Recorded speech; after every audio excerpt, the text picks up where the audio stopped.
Morning and welcome to the National Newspaper Publishers Association's Let It Be Known. It's been 38 months. Yesterday actually marked 38 months since the January 6th attack on the Capitol, and the Department of Justice investigations and legal actions have continued. We'll give you some up to the minute statistics and cost of the insurrection led by the former president. Also, this morning, a bill that can ban TikTok in America has advanced in Congress.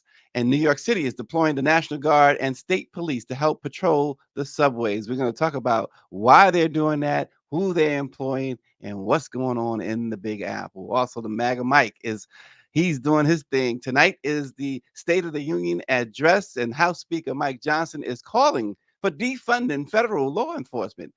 You remember the Republican Party has always prided themselves as the party of law enforcement. Now they're talking about defunding federal law enforcement officials. And Charles Barkley says that he will punch any black man in the face caught wearing a Trump mugshot. Charles Barkley tried to be corrected by Gail King, and he was like, listen, Gail, I will go to jail for it. I do not care. If I see a black man wearing a T-shirt with Trump's mugshot on it, I'm punching him in the face just on GP. That's old Chuck Barkley is at it again. I'm sure other people feel that way. Charles is just expressing it. Of course, the State of the Union is tonight, and what to watch for at the State of the Union. As I mentioned, the State of the Union, Greer's like, you're not supposed to mention that. It's not in. It's not in. We didn't talk about this. But she always gets ahead of me anyway. She gets catches up and gets ahead. But what to expect, right? So we know that the decorum at these things, and the one thing that MAGA Mike was saying as late as last night, he was imploring his MAGA wing to show a little decorum. But do you recall? Some of you might recall Power 96, Dave Youngblood. You might recall years ago, you didn't have to call for decorum at State of the Union addresses. But ever since Obama took office, of course, there was the hissing and the booing and stuff, which never happened prior to Obama becoming president. And of course, Moscow Mitch McConnell was the leader of that uh, charge, that racist charge against Barack Obama. And now, of course, the MAGA faction has "You Lie." Yep, yep. I remember that very much, David Youngblood. You guys recall that calling the president a liar during the State of the Union. Unbelievable. But MAGA Mike and his Republican or MAGA wing of the Republican Party, they have shown absolutely not a modicum of decorum, and you can expect more of that tonight.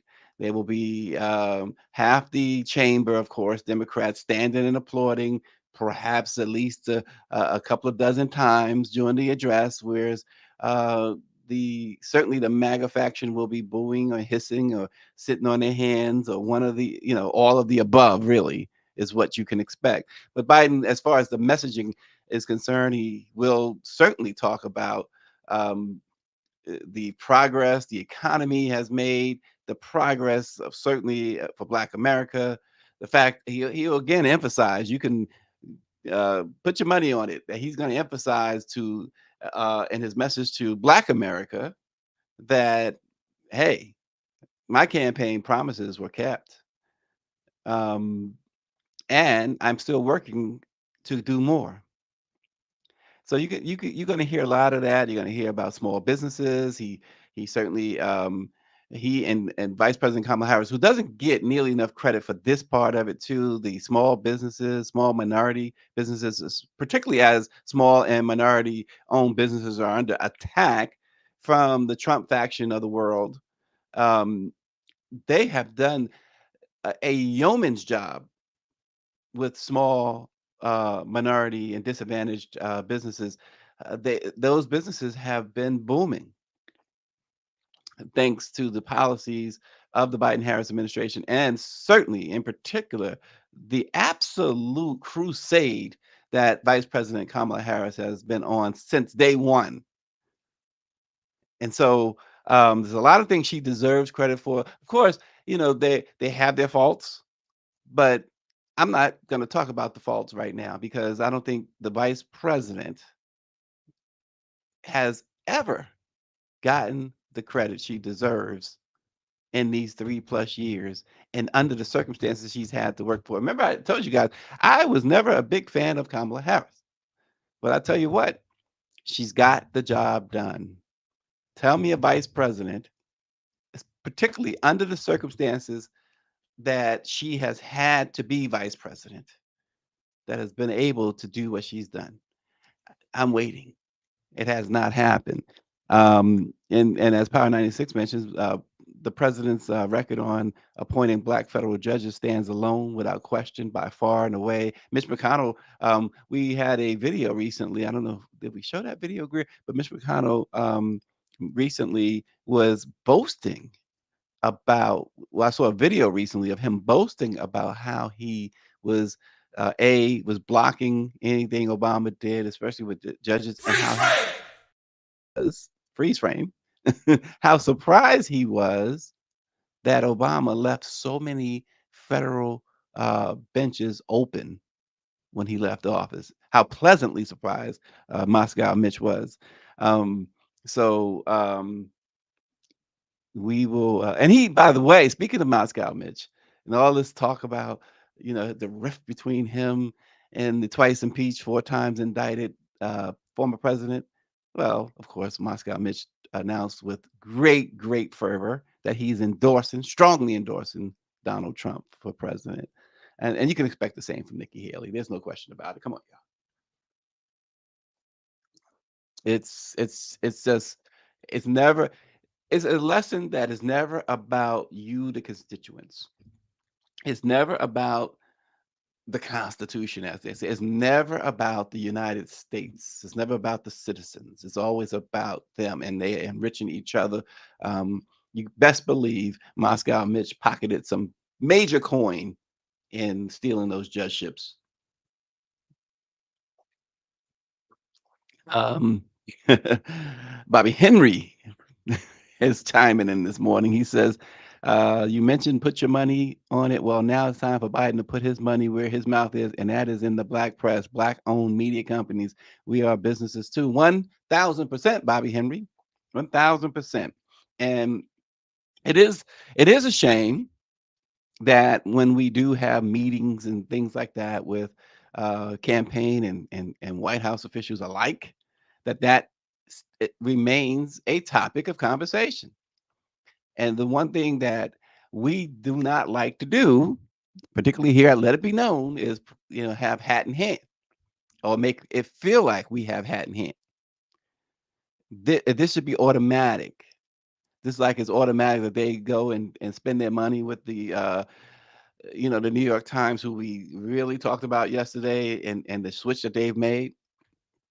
Yeah, it is high time that they do spend some serious advertising and marketing dollars with those who they're trying to reach, like Black America. And I don't care who you look at, I don't care what you might think of us. No one reaches the conscience of Black America like the Black press of America. And yes, we will be visiting the White House after the State of the Union address, at the State of not the State of the Union, the State of the Black Press address next Friday. Um, I'm sure. Well, I won't say I'm sure, but I expect to see David Youngblood at the National Press Club uh, next Friday as Dr. Chavis and Jim Clyburn and others help deliver the State of the Black Press address. Nice luncheon plan next Friday. So, and next week is Black Press Week. We'll be in DC. It will be, yep, I kind of imagined David was going to be there. He says he'll be there, but it's going to be a great week, including in Black Press Week is a visit by uh, the publishers of the Black Press. There's about 250 African American owned newspapers and media companies that comprise the National Newspapers Publishers Association, or the Black Press of America, visiting Howard University and the archives there. What Howard University is doing over there, those students, and Greer and I met with them a couple weeks ago, and you'll hear more and see more about that in the coming weeks and days and weeks. Um, they have really put together the most extensive and the very best and most intriguing archives, digital archives. Now they're digitizing the archives of the Black President, and goes all the way back to March 16th, 1827, Freedom's Journal, when that was published in New York, the first Black-owned media company, first Black-owned newspaper. They digitized all the way back to then, and all of the great papers, like the Chicago Defender, the Afro, the West Side Gazette. Bobby, we seen the West Side Gazette there being published, the Omaha Star, you name it, Michigan Chronicle, uh, out in San Francisco, our papers from Oakland, and of course Los Angeles, and all across the country, up in Charlotte, and down in Charlotte, I should say, and North Carolina, Florida, everywhere, Wisconsin. It's going to be a great visit. And of course, it is the enshrinement of a Black publisher or publishers. I'm not sure if more than one is going to be enshrined into the Black Press Archives next week, but we will see lots of stuff going on, and Howard is doing a great job, and they will host us all next week during Black Press Week. Looking forward to it. Power 96 says he did get an invite. It's open invitation, Power 96. Come on down to Washington. I know you prepping for Freaknik, but come to Washington for a few days. And yes, as David says, yes, to digitizing the Black Press's long presence here. Absolutely. You got to see it, because I remember one of the things I remarked when they were doing it, and I was telling Greer, and I was telling, is it Brandon? Is it Brandon Greer? That's his name over there at Howard. Because they had the microfilm, or at least the whatever it looks like microfilm. And I just remember when I started in this business, the news business, working at the Daily News of Los Angeles, and we would have to, when we look for old stories to, just to get an idea of how it was covered, even a year before, or 5 years before, or 10 years before, there's these microfilms, and then you have to go find this little microfilm and put it under the thing there, like an X-ray machine. So we've come a long way. And this is what some of the things we're going to see. But again, we did some great stuff over there. Greer did some great stuff. So you'll be seeing the results of her great work. And like I said, in the coming days and weeks, we'll bring you that. Go to Let It Be Known News on YouTube and subscribe. I'm telling you, some good stuff coming up. All right, so we begin at the Capitol. Yesterday marked 38 months exactly since the tumultuous, deadly attack on the U.S. Capitol, and even as the primary instigator of the events of January 6th, former President Trump moves to clinch the GOP presidential nomination, the Department of Justice said it remains committed to holding those responsible accountable under the continued leadership of the U.S. Attorney's Office for the District of Columbia and the FBI's Washington field office. Officials said the investigation into the Capitol breach has progressed at an unprecedented speed and scale. As of October 14th, 2022, the losses resulting from the attack, which disrupted a joint session of the U.S. Congress that was attempting to certify Biden's victory over Trump. As of 2022, it was about $3 million in losses. So we know that the tally has increased since then, but the DOJ said it continues to be resolved in prosecuting those who committed crimes on that fateful day. According to public court documents on the Capitol breach investigation, so far, about 1,400 defendants have been charged in nearly all 50 states and the District of Columbia. Criminal charges range from assaulting, resisting, or impeding officers to entering or remaining in a restricted federal building or grounds. Notably, about 140 police officers were assaulted. We know that as a result of all of this, 5 officers also lost their lives. Um, 5 officers who should still be around today, but because this mob attack, their families are likely still grieving. The breakdown of criminal charges include 486 defendants charged with assaulting officers or employees. Now, again, this is the so-called party of law and order, but 486 defendants charged with assaulting officers. 11 individuals were arrested for attacking members of the media, and more than 350 have been charged with obstructing official proceedings. As far as plea deals, 769 individuals so far have pleaded guilty to various federal charges, and of them, 238 have pleaded guilty to felonies, including federal charges of assaulting law enforcement officers and felonious obstruction during a civil disorder. 95 people have pleaded guilty to assaulting law enforcement officers. 130 of them have been sentenced to prison for up to 151 months. Trials, though, have resulted in 152 people being found guilty, with 81 convicted of assaulting, resisting, or impeding officers and or obstructing officers during a civil disorder. Sentencing is ongoing, with approximately 500 federal defendants sentenced to periods of incarceration and 164 sentenced to home detention. Of course, one individual, or now it's two, sentenced to more than 14 years in prison. We know that uh, the the minority dude, the one who ran Proud Boys from the Cuban American, he got the harshest sentence. Isn't that something?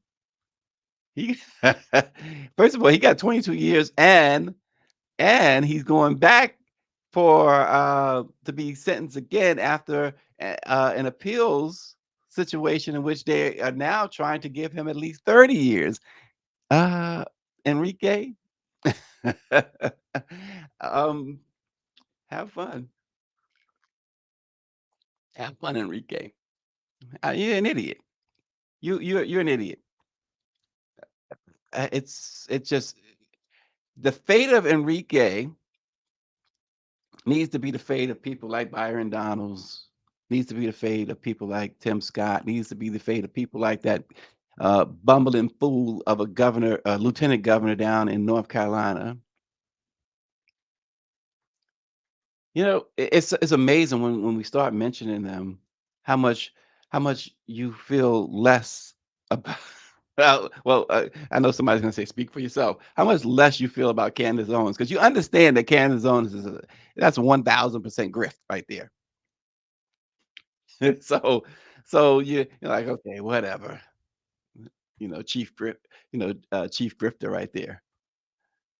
And there's 3 guys that for by the way, that the DOJ is still looking for. They're high on their list.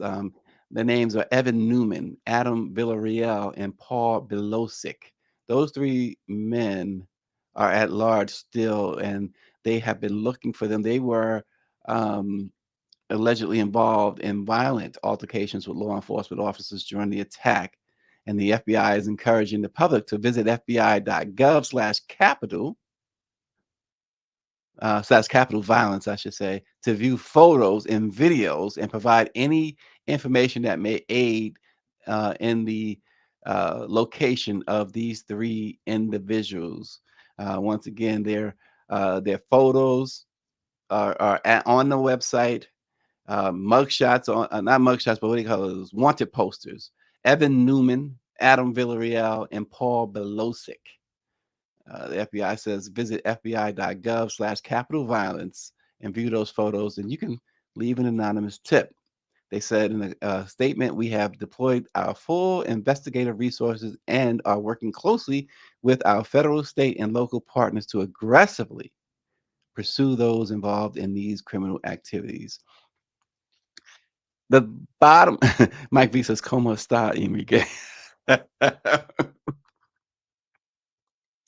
Bottom line, though, with all this being said, and these guys are and ladies are going to prison and have been locked up, and yet the chief instigator, the number one, the one who caused this to be come about, is the front runner to become president of the United States. Wrap your heads around that. Wrap your heads around that. So, nearly a year after TikTok CEO was grilled on Capitol Hill, House Republicans and Democrats are joining together on legislation that would force the parent company, which is China based ByteDance.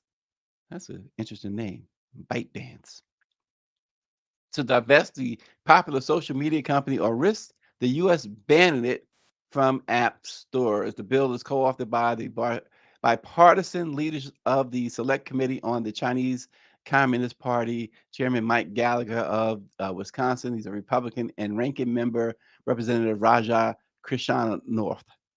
And y'all know that name is bungled. He's a Democrat out of Illinois. I can't say his name.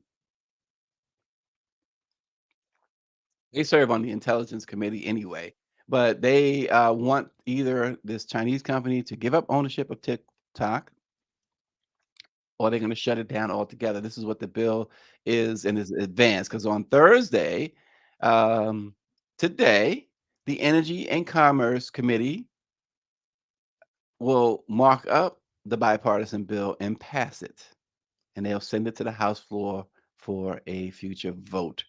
They want TikTok done and gone, or they want the owners, the Chinese owners, to divest its interest.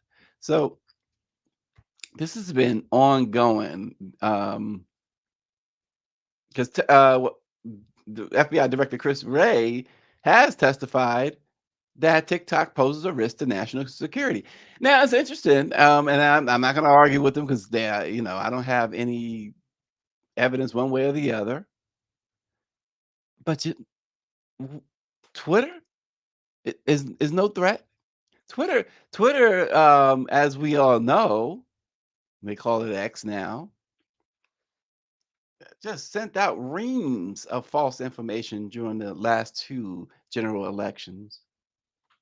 They allowed Russia to totally take over the platform, and now you got Elon Musk dining at Mar-a-Lago yesterday with Trump, who's seeking some big bucks from Elon to try and help his campaign.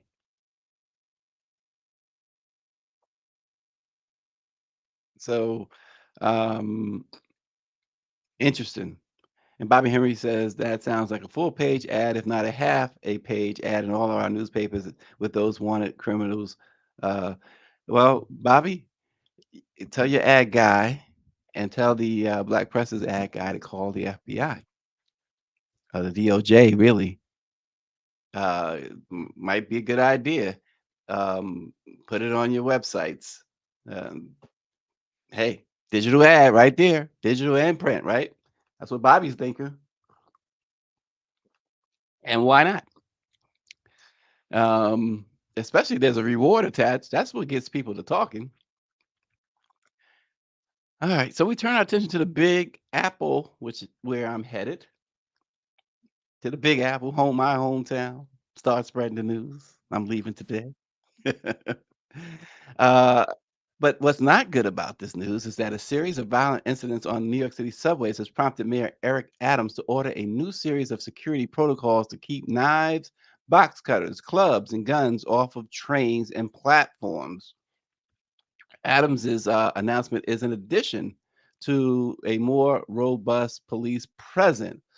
Um, and now, um, well, Adams finally, frankly, admitted that people, in a quote, said, "We know people feel unsafe." And now, Governor Kathy Hochul says it's time to act. And what she says, she calls it a crisis in our subways, where three people have been killed so far this year. She is sending the National Guard, 1,000 National Guard troops and state police to help man the subway systems in New York. They will be checking baggages. They will be checking for everything. And so, if you're carrying a bag, a pocketbook, a backpack, or whatever, it is going to be required to get on the subway. In addition to, I don't know how much they charge for subway. I refuse to ride the subway anymore. But I don't know, $5 a trip or something like that at those Metro cards or whatever you call them now. Um, I'm sure a trip is at least five or more dollars. But in addition to that five or more dollars, you're going to have to submit to screening to get on a subway car in New York City. That's how bad things have deteriorated all of a sudden. Um, you hate to see it. You really hate to see it. Cops are gonna be looking, National Guard is gonna be searching for weapons. And here's the thing, we talked a little bit about this yesterday in a different context, though, with what Georgia and other states are doing, where this, you heard of stop and frisk, and now they just wanna be able to say, "Well, you don't look, American, we can detain you. You look suspicious, so we can detain you." And in most or many, I'll say it like that, I in law enforcement eyes, we all look suspicious, right? And now, on top of that, in order to ride a subway, in order to pay a bundle of cash to ride the subway and get in those dirty, filthy cars, rat infested subway system, we gotta be searched like we getting on an airplane. And I get it. If the crime is that outrageous, like they're reporting it to be, then I get it. But it really is a shame that it has come to that. You see the four train. I used to take that four train. I used to visit some folks up in the Bronx some years ago and get on that four train or go to Yankee Stadium, even though I'm a Met fan. But this is these by the way, these 1,000 more cops and 1,000 National Guards and uh, state police officers who will be patrolling will be working 12-hour shifts. And so it's a great chance that no matter what time you go on the subway, you will see either or both National Guardsmen and state police officers, in addition to transit police. So it's going to be a lot of, which is great, I guess. I mean, if you are fearing crime, then might be a little relieved. But again, not so if you look like us. And yes, pay your fare. Don't be, you ain't gonna be jumping the turnstiles anymore. Maria says, pay your fare. She said, pay your fare. Oh gosh. Let's turn our attention to the DC, um, whose metro system is still better than New York's. Well, no, I won't say better. I'll say it has always been a more of a comfortable ride, but they've kind of deteriorated too since the '80s. So I used to enjoy getting on the metro because when I would get on the metro in DC or Alexandria or Maryland, I was so fascinated because the New York City subway system was always dirty and this and outdated or whatever. Come to Washington area and the metro, how the platform would light up when the train would come and light up different colors because they go by different colors, right? We go by in New York the letters and the numbers for the trains. They go in DC, it's like red, blue, green, or whatever, and it would light up. The red train is coming. It light up red. I was so fascinated like, wow, get on the train, you could sit down. I didn't really see any real filth or anything like that. I was like, oh, shoot, I need to stay in the Washington area. Not. Let's turn to Washington, though. Republicans often campaign on their commitment, as we said, to being the party of law and order. But during the press conference yesterday, House Speaker Mike Johnson declared that he will push for cuts to several federal law enforcement agencies. He spoke on several points, including the border, of course, crime, and the State of the Union, and he bemoaned Joe Biden's policies. Of course, he did. Not unpredictable since he is a Republican and he's a MAGA extremist. But in the same speech, he lamented crime rates, even though crime rates are down. So that's the other thing too. We talk about misinformation, watch the language, folks. Watch how eh, it's lies. Somebody said earlier lies, lies, and more lies. But they understand very well that we live in a society that does not fact check. And so they spew everything and make it sound like they're telling the truth. They know they're lying. They know they're lying. They can't even get their story straight. If you ever, Greer was showing me videos yesterday after the show. If you ever go on certain I guess Instagram or wherever she saw these things at, and see this guy. There's one guy in particular who interviews all these Trump supporters. They are eh, you kinda if you're a Trump guy, if you're a Trump supporter, when you see this, I'm sure you cringe. You kinda hope that they find somebody who is not a straight up idiot, because that and he doesn't go looking for idiots. He simply asks questions. And,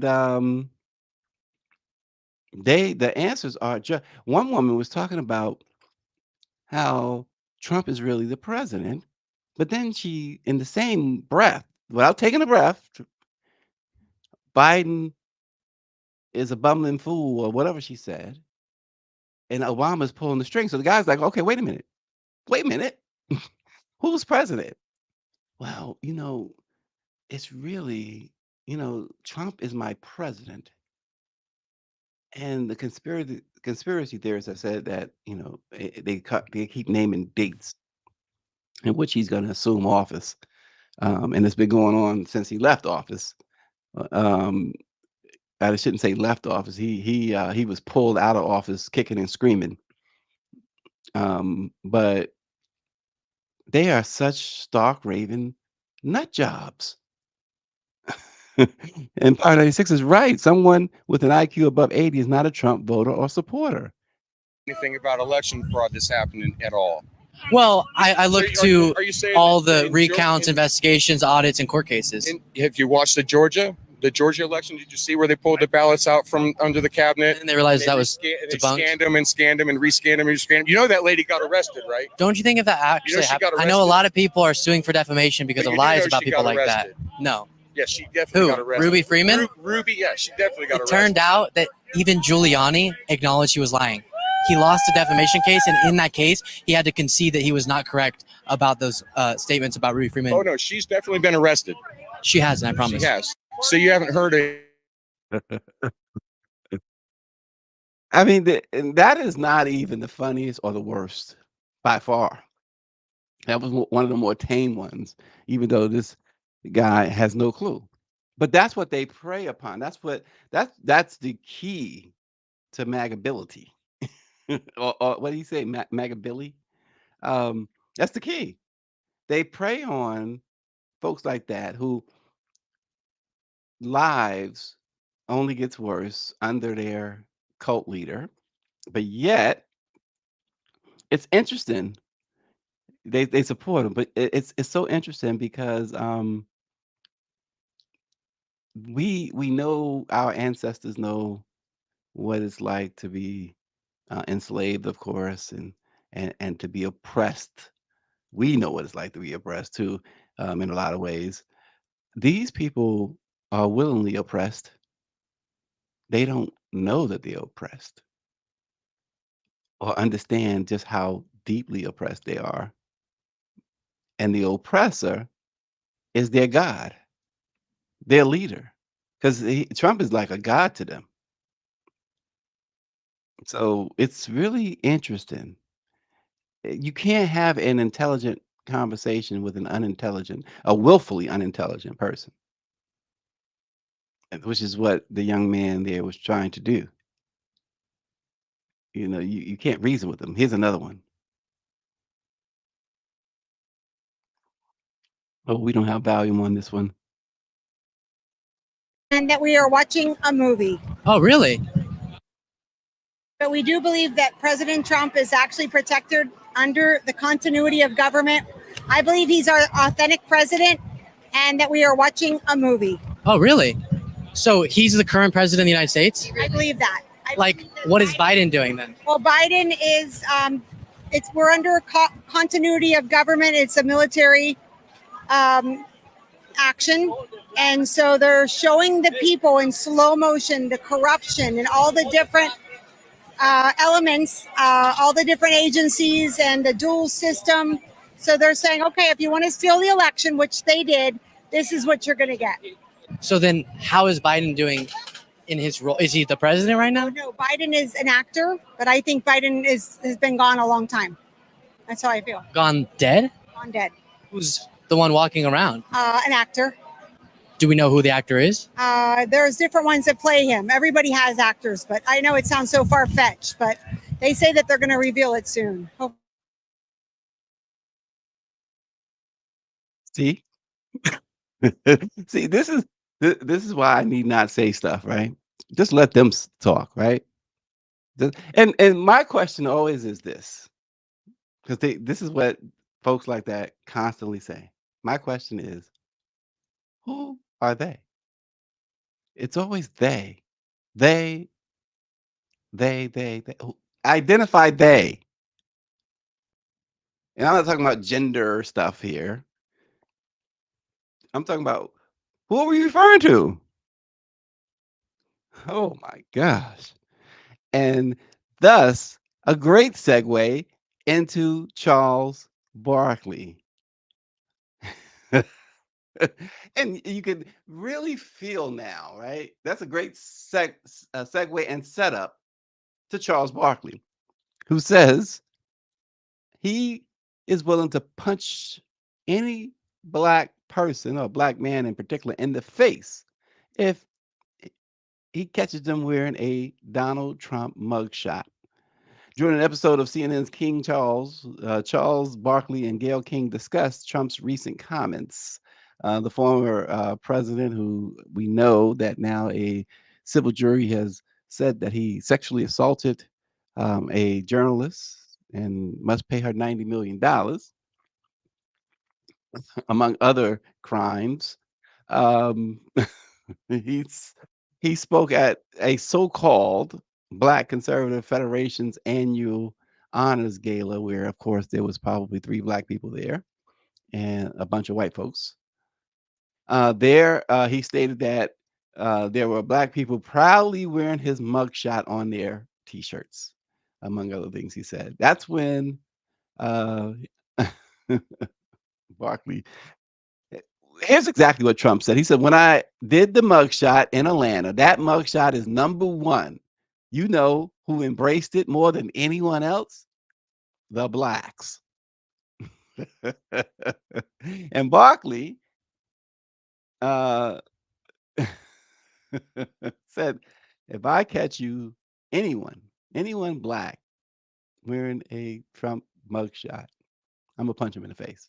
And Gayle King told him that he couldn't do that. She stated that it could lead to jail time for him. But Charles, being Charles, said, first of all, I'm just gonna say this. If I see a black person walking around with I'm gonna punch him in the face. If I'm arrested, I will bail myself out and go celebrate. He said, if I was at that conference, I would have gotten up and walked out. That was an insult to all black people. Charles goes on to say, to compare black history when we've been discriminated against to his plight. First of all, he's a billionaire and they're prosecuting him for stuff he did wrong. Well, some of the stuff is true. They did storm the Capitol, Charles says. They did say that the election was stolen. Those aren't lies, Gail. He's had a great life. He's been president of the United States. To insult black people who have been discriminated against all these years, to put them in the same category, I was just offended. How do you not be offended? And then just like his MAGA Billy, is that how you said Power Nice? MAGA Billy? Just like his MAGA Billy followers, Trump went on to say those 91 felony charges against him. Keep in mind, none of them are misdemeanors. They all are felonies. And if he's convicted on every single count, the prison sentence is more than 800 years, the potential prison sentence. But he, just like his MAGA followers, the delusional followers, said that, oh, those charges, they're not real. They're just part of a national conspiracy. He says, quote, I got indicted for nothing, for something that is nothing. 5 police officers, 5 law enforcement officers lost their lives as a result of the January 6th insurrection. He says they were doing it because it's election interference. No, it was an attempt to steal the election. He says, and then I got indicted a second time and a third time and a fourth time. And a lot of people said that's why the blacks like me, because they've been hurt and so badly discriminated against. And they actually viewed me as I'm being discriminated against. It's been pretty amazing that the blacks feel the same way I feel. And then he says, possibly, maybe there's something there.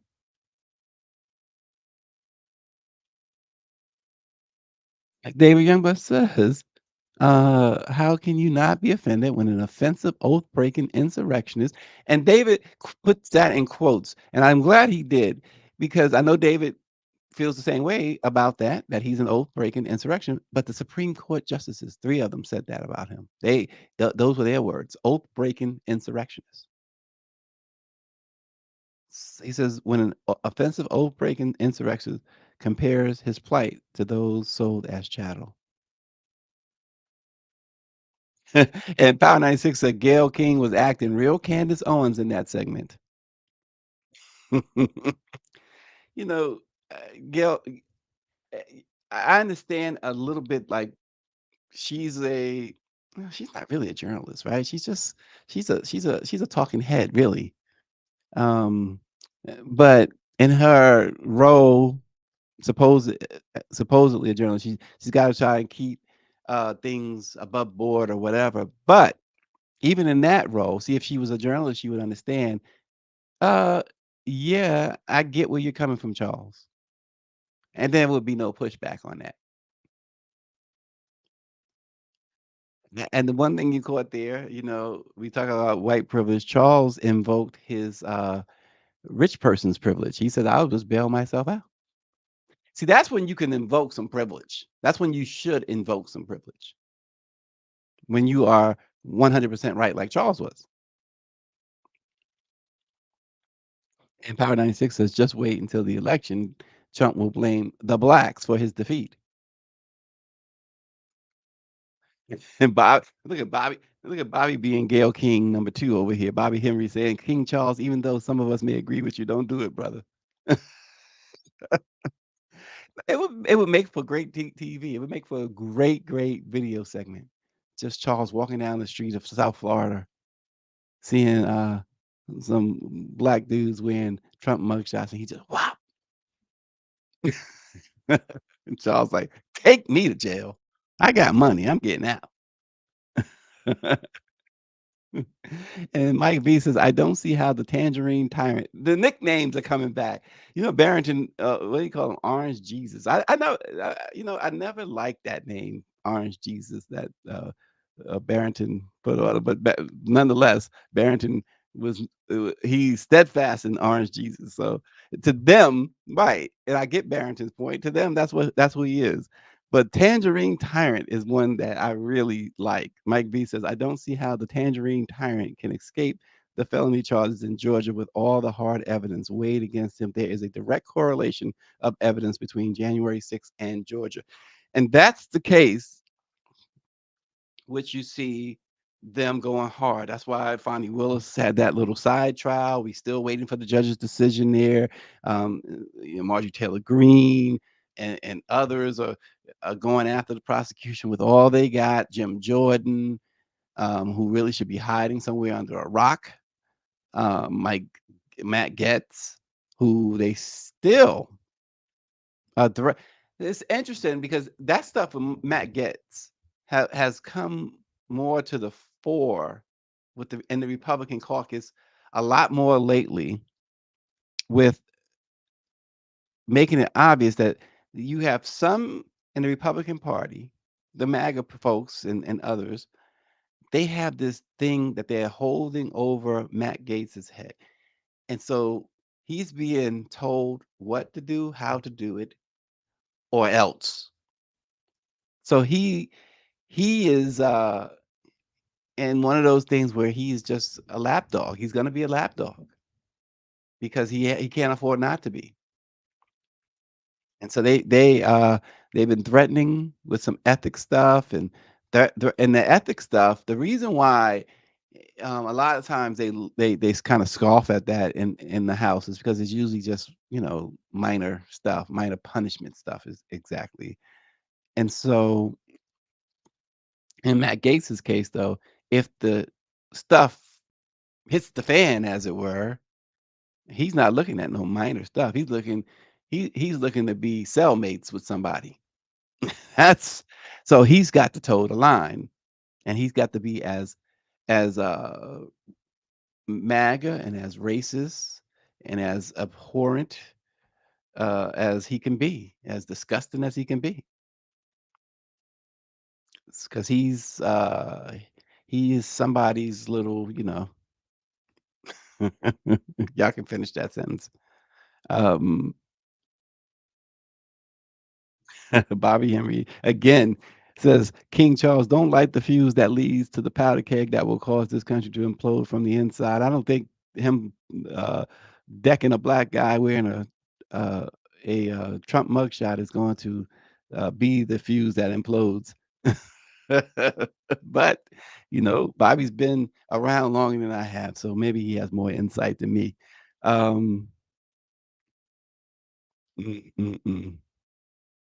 Unreal. So we will see if Charles ever comes in contact with a black guy wearing a you know what's I don't know which would be more offensive. I'm gonna leave this to you guys to answer right quick. We got a couple minutes left. Which would be more offensive? Guys who wear shirts that we've seen that says N words for Trump, or a black guy wearing a Trump mugshot. Real quick, what's your response? Which would be more offensive? Which would make you want to act in a manner that Charles Barkley said he wants to do? The ones who we've seen it. N words for Trump. We don't want to say the word, do we? Or someone wearing a Trump mugshot. Which is more offensive? Come on, Bobby. David says the N words for Trump. They both are very offensive, but I'm with David on that. We've seen it. You've seen videos of it. We've also seen white guys, and I'm thinking of one in particular, Greer, who wore a Blacks for Trump T-shirt and was asked about it. And I think it may have been by that same young white dude. He was wearing black, and Michelle Madison says, "What's more offensive? Those weird N words for Trump." And Mike V says they didn't invite that N words for Trump brother to the Black Conservative Federation with Trump attending. No, they didn't. Austin is here. Austin is he's chimed in. Even he over there hanging out with Rihanna in Mumbai. I don't know how he got to go to and hang out with Rihanna in India. See, he gets upset when I go and hang out with Kareen at the White House, but now I'm upset he's out there in India where Rihanna was performing. But anyway, he says everyone's incredulous that Trump has the GOP nomination in India. You know, that's interesting because the world is watching. Because when we were recently in France, um, yeah, Austin, he says that was the $100 million wedding. Oh no, that's David saying that was the $100 million wedding. Yeah, you know, Austin gets, he gets carte blanche to doing things like that. He's Austin. But it's interesting because when we were in France, um, we had a Uber driver who was the same thing. He was saying the same thing, that they were kind of amazed that Trump is even involved after all that he's done. So yeah, the world is watching. So Austin says in India they are incredulous over that, and we know in France they were, at least some that we spoke to. So it's really interesting that the world is watching. So you understand that in large part because of the 4 years of Donald Trump and what has followed, um, that the amount of respect that the United States has lost is unreal. Power 96 says, men that pledge alpha can chill out with Riri. Well played, Austin. And Austin says, I promise I was not invited nor had the guts to try and crash the wedding. Oh, see, if I was there, I would have got you to crash the wedding with me. I would have got you to crash it with me, Austin. We had to. We would have had no other choice. We would, as they say, we were going to risk it all. I'd have got on stage with Rihanna and did that stuff she was doing. How about that? She was like, "You go." I've been like, "Where ASAP at? He here? Is he here? Is he looking?" Oh gosh.